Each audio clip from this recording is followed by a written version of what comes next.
La escritura que sirve de base para nuestra meditación del día de hoy la hemos leído. Ahí en la primera carta del apóstol Pablo a los Corintios, solamente tomaré del versículo 4 al versículo 8. Y voy a volver a leerlo para que lo tengamos presente en nuestra mente. La palabra del Señor dice de la siguiente manera: Gracias doy a mi Dios siempre por vosotros, por la gracia de Dios que os fue dada en Cristo Jesús, porque en todas las cosas fuisteis enriquecidos en Él, en toda palabra y en toda ciencia, así como el testimonio acerca de Cristo ha sido confirmado en vosotros. De tal manera que nada os falte ningún don, esperando la manifestación de nuestro Señor Jesucristo, el cual también os confirmará hasta el fin, para que seáis irreprensibles en el día de nuestro Señor Jesucristo. Amén.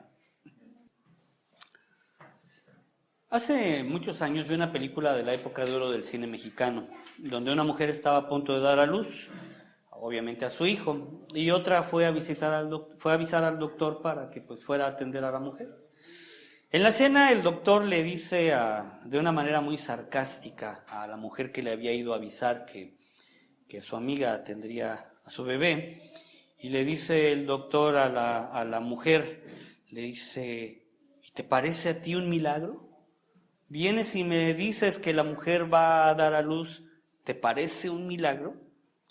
La mujer no sabe cómo responder, porque en medio de su asombro no entiende por qué el doctor le habla desafiando su intelecto, y por la emoción de la desesperación de que la criatura estaba a punto de nacer, no supo responderle al médico que le había dicho de esta manera tan sarcástica si le parecía un milagro que el bebé naciera. Entonces el médico cambia de actitud inmediatamente y le dice: pues sí, es un milagro ver cómo se abre el vientre, como si se abriera la tierra y de ella emergiera un ser con vida. Eso no es otra cosa que un milagro. El nacimiento de una iglesia es un acto milagroso. El nuevo nacimiento en Cristo es un acto milagroso. Quizá es lo más maravilloso que se puede observar.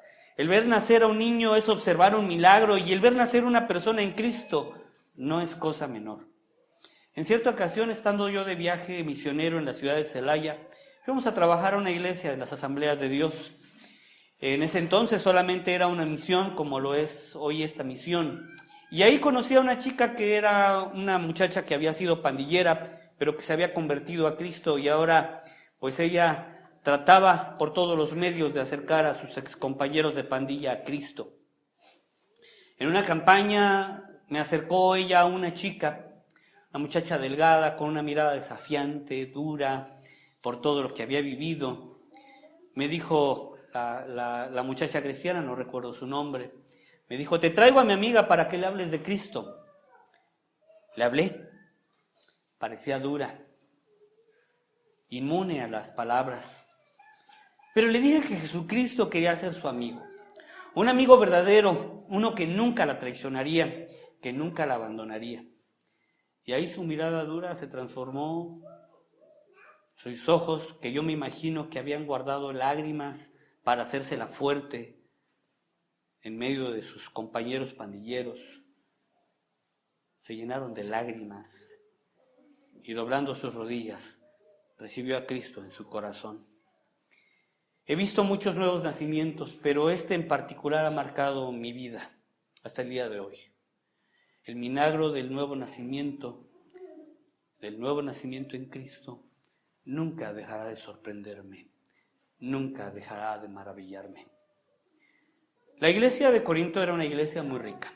Corinto era un puerto muy importante, y el trabajo abundaba, así como la oportunidad de hacer negocios. Era una iglesia que económicamente lo tenía todo lo que pudiera desear. Si bien no tenía un tabernáculo, no era por falta de dinero, sino por la imposibilidad de tener un templo a causa de la persecución que se vivía en aquellos años. Pero no era una iglesia perfecta. Durante toda la carta podemos leer pasajes muy duros llamándoles la atención sobre asuntos de inmoralidad al interior de ellos. No era una congregación modelo en ese sentido, había divisiones. Se habían dejado influenciar por una persona muy rica y que usaba su dinero para manipular a las autoridades de la iglesia, haciendo que éstas toleraran que él viviera en un pecado sexual. Muchos el día de hoy critican a las congregaciones de que en ellas se encuentran hipócritas, gente que vive en una doble moral, que tienen su esposa y la engañan, o que es corrupto en su trabajo, mientras que aquí en la iglesia levanta sus manos en el templo cuando decimos que levantemos nuestras manos santas en señal de adoración a Dios. Hace muchos años me contaron una anécdota de un pastor que llevaba prisa por llegar a un lugar allá en la Ciudad de México, y por esa prisa se pasó un alto. No contaba con que adelante había un agente de tránsito que obviamente al ver que se había pasado un alto, le dio la orden de que se orillara para imponerle una sanción. Esto fue allá en la Ciudad de México. El pastor se bajó y, acostumbrado como todo buen chilango a que con una mordida, es decir, con un dinero, pues le dejarían ir, le ofreció este dinero al oficial para que lo dejara ir lo más pronto posible. Y el oficial, muy molesto, le dijo: mire, guárdese su dinero. Sepa usted que yo soy hijo de Dios y que mi Padre que está en el cielo me mira. El pastor, que no le había dicho que era pastor, regresó con el rostro lleno de lágrimas, avergonzado por lo que ese cristiano le había dicho, por lo que ese cristiano le había enseñado. Es cierto, en nuestras congregaciones se reúnen personas que solo aparentan ser cristianos. Eso nunca lo vamos a evitar. El mismo Señor habló una parábola que está registrada en el libro de Mateo capítulo 13, versículos del 24 al 30, que dice: le refirió otra parábola diciendo: el reino de los cielos es semejante a un hombre que sembró buena semilla en su campo, pero mientras dormían los hombres, vino su enemigo y sembró cizaña entre el trigo y se fue. Y cuando salió la hierba y dio fruto, entonces apareció también la cizaña. Vinieron entonces los siervos del padre de familia y le dijeron: Señor, ¿no sembraste buena semilla en tu campo? ¿De dónde pues tienes cizaña? Él les dijo: un enemigo ha hecho esto. Y los siervos le dijeron: ¿quieres pues que vayamos y la arranquemos? Él les dijo: no sea que al arrancar la cizaña arranquéis también con ella el trigo.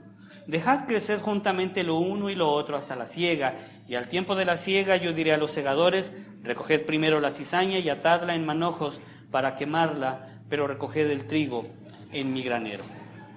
Así que la iglesia de Corinto era una congregación como cualquiera de nuestro tiempo, con virtudes, pero también con muchos problemas internos. He conocido hermanos que han pasado por diversas congregaciones tratando de encontrar la iglesia perfecta, que no tenga errores, que todos sean verdaderos cristianos, pero se han ido de todas las congregaciones frustrados porque no encuentran una iglesia así.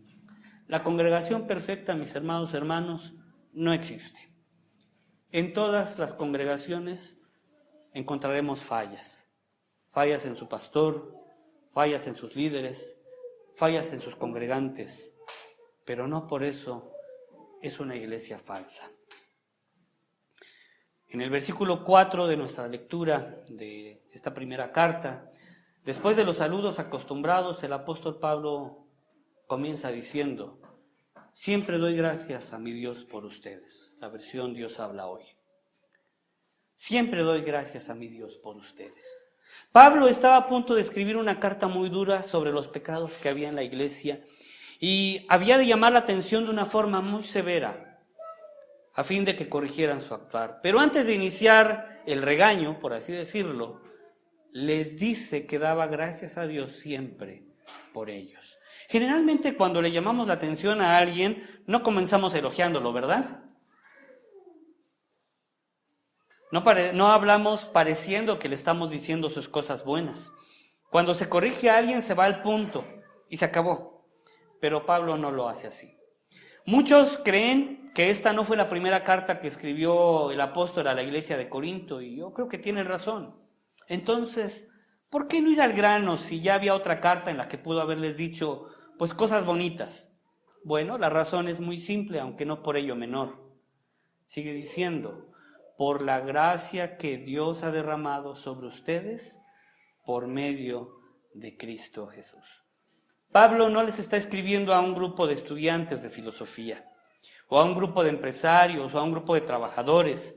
Pablo les está escribiendo a un grupo, no les está escribiendo a un grupo étnico en particular, a un partido político. Pablo estaba dirigiéndose al pueblo de Dios que había salvado por medio de la sangre de Cristo en la cruz del Calvario.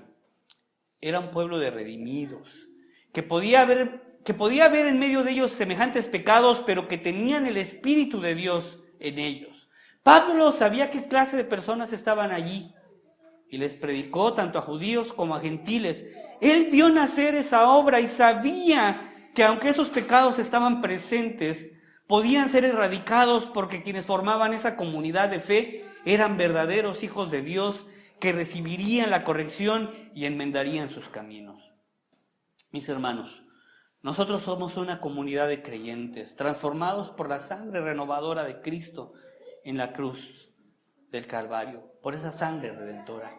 Esa gracia proviene del trono del Padre y ha sido derramada en cada uno de nosotros, y nosotros entonces somos su pueblo. Puede que haya en nosotros imperfecciones, pecados, pero Dios nos ha hecho sus hijos. Pablo pudo observar en sus viajes misioneros el milagro del nuevo nacimiento de aquellos hermanos y pudo ver el nacimiento de muchas congregaciones. Ustedes, al igual que yo, somos testigos del nacimiento de esta iglesia. No es cosa menor, es motivo de agradecimiento el que ustedes estén congregados el día de hoy, porque todos nosotros somos parte de esa semilla que el Señor plantó en su terreno para que fuésemos su trigo y no la cizaña que será quemada. Pablo le daba gracias a Dios porque a pesar de todo, los corintios gozaban de la gracia de Dios y ustedes y yo gozamos de esa gracia. Los que están lejos pueden dar gracias a Dios por nosotros, porque a pesar de nuestras dificultades internas, también somos hijos de Dios. Durante su vida, primeros años y los que le siguieron, la iglesia de Corinto fue instruida, así como nosotros somos instruidos, lo que hizo que el mensaje se implantara fuertemente en sus corazones. En este lugar Dios ha permitido ver el nacimiento de muchos. La gran mayoría, como sucede en todas las congregaciones, ha emigrado a otros lugares. Sin embargo, se han ido no solamente con la semilla del evangelio plantada, sino que en muchos casos se han ido con la firme convicción de la fe que han adquirido. Tomemos el ejemplo de la hermana Evangelina, quien se acercó a esta capilla por sus hijos pequeños que comenzaron a venir. Recibieron la fraternidad de nosotros y al ver el comportamiento de la iglesia y escuchar el mensaje de salvación, nuestra hermana pudo rendir su vida junto con sus niños a Cristo. Hoy ella, a pesar de que está lejos, sigue firme en el camino, congregándose en su pueblo y no apartándose de la esperanza que ha recibido de Cristo. ¿Y cuál es la esperanza? ¿Qué era lo que movía a los corintios a esforzarse por ser fieles? La respuesta, aunque simple, es muy profunda. Esperaban el día del Señor. En otras palabras, esperaban que Cristo viniera pronto.